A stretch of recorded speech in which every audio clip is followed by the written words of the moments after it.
tardes, amados hermanos y hermanas. Qué sabiduría la que nosotros podemos encontrar en el libro de Deuteronomio. El día de hoy estamos estudiando Deuteronomio 17, así que abramos nuestra Biblia y estoy segura que nos maravillaremos del contenido de este capítulo que ha de venir a sustentar nuestra alma. Al permitir que sea la revelación del conocimiento de Dios la que tome lugar.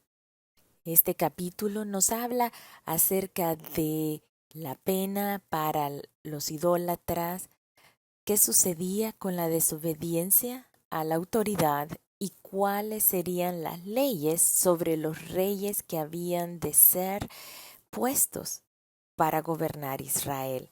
Este capítulo comienza hablándonos acerca de la importancia de dar a Dios lo mejor. No se sacrificaría a Dios un buey, un cordero, que tuviera alguna falta o alguna cosa mala. Esto sería abominación a Jehová. Resulta que todo debía ser ofrecido a Él como ofrenda.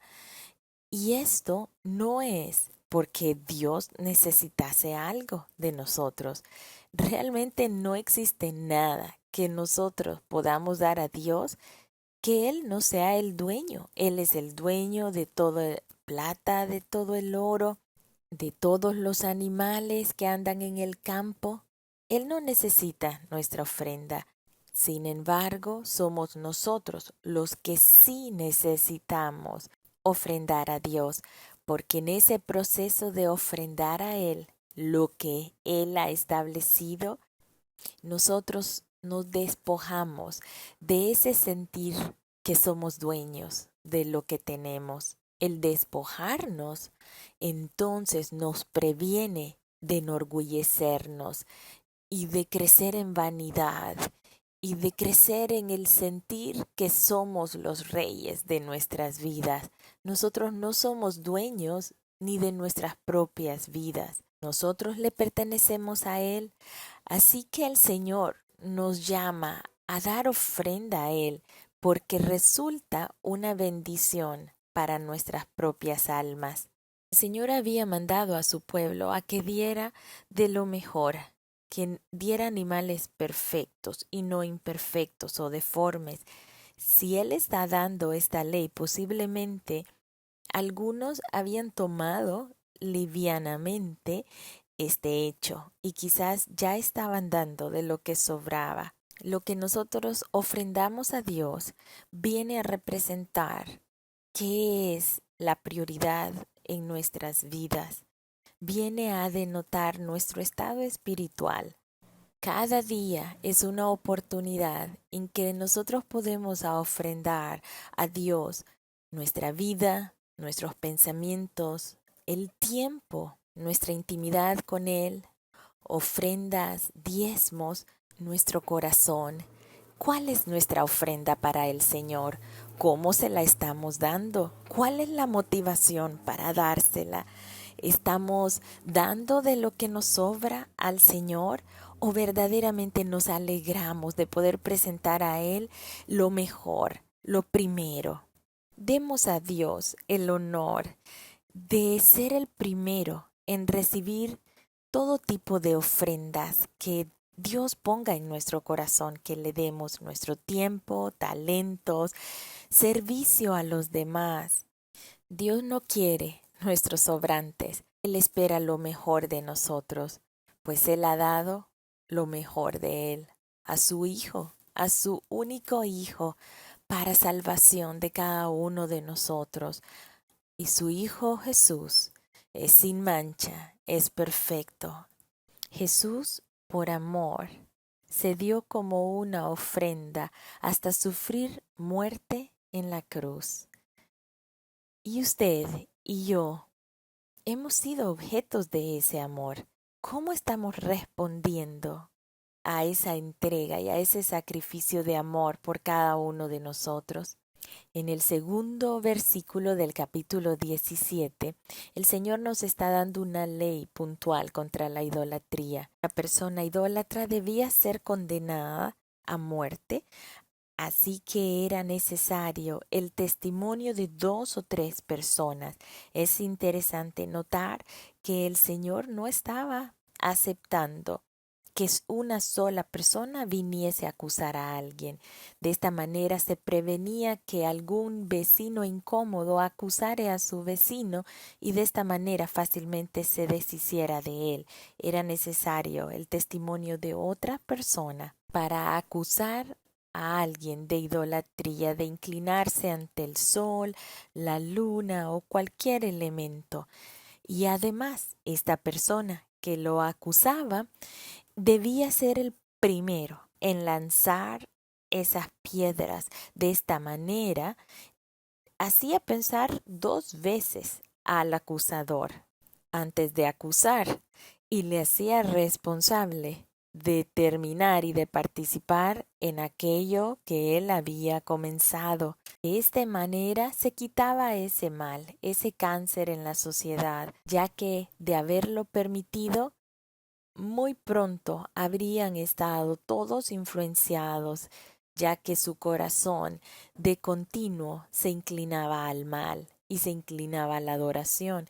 Habían sido un pueblo que había salido de Egipto, una nación plagada de muchos dioses. El pueblo de Israel debía mostrar al único y verdadero Dios. Por tanto, era una abominación que ellos mismos se inclinaran a otros dioses.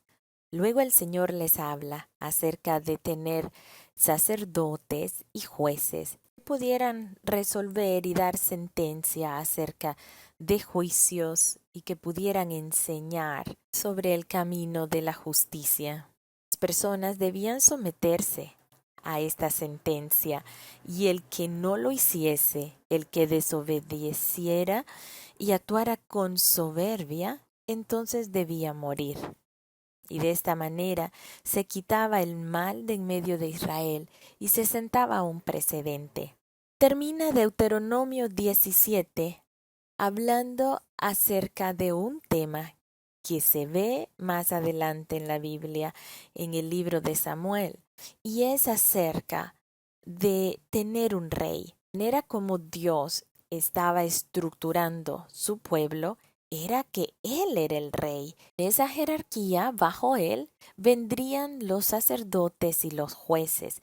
Sin embargo, Dios desde este momento, desde antes de entrar a la tierra prometida, ya estaba profetizando, dando esta palabra que vendría algún día en que ellos querrían un rey como las otras naciones. Y eso sabemos que sucedió con ese primer rey que fue el rey Saúl.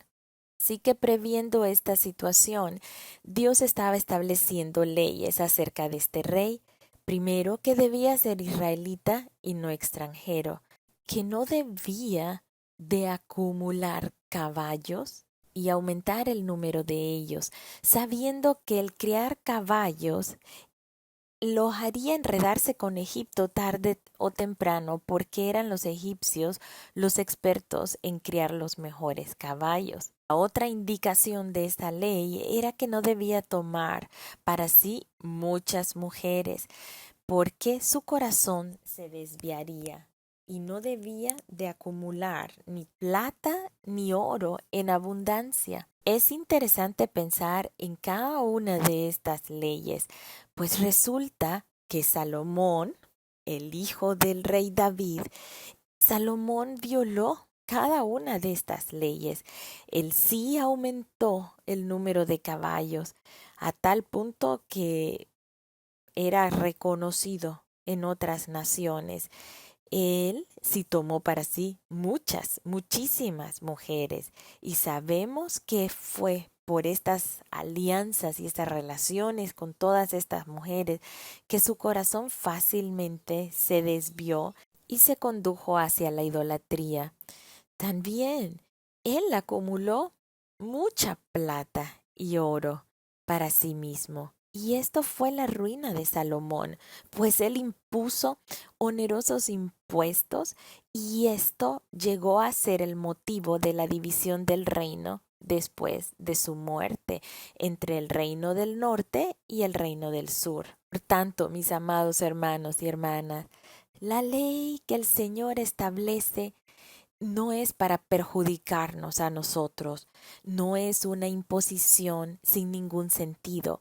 Cada uno de los mandamientos que el Señor nos da es para establecer límites en nuestras vidas, de modo que nuestro corazón no se desvíe del camino correcto y que podamos nosotros vivir una vida en plenitud en el Señor, ya que habremos de cumplir con el propósito por el cual fuimos creados, y es únicamente en eso que nosotros hemos de obtener ese sentir de realización y de plenitud. Hemos sido creados para Él, hemos sido creados por Él, hemos sido creados en Él. Es la única manera en que podemos vivir plenos, gozosos, en que podemos entrar en ese reposo del Señor.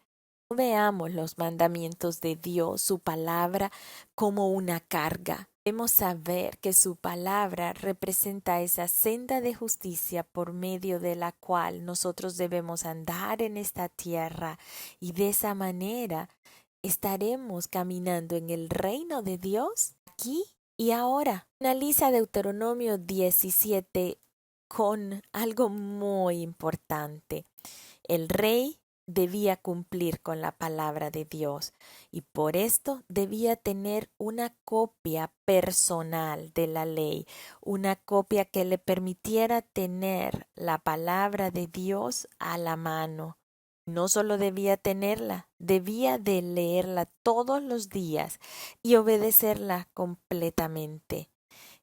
De esta manera aprendería a tener respeto a Dios, a temerle, y evitaría sentirse más que los demás.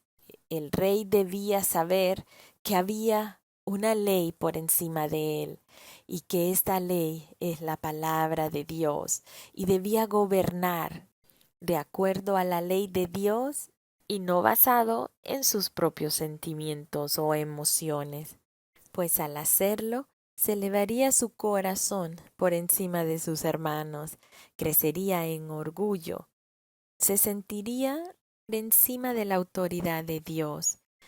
Si tan solo fuéramos obedientes. Recordemos que no podemos saber lo que Dios quiere a menos que leamos continuamente su palabra. Y su palabra no va a venir a sustentar y a transformar nuestras vidas a menos que la leamos y reflexionemos en ella con regularidad.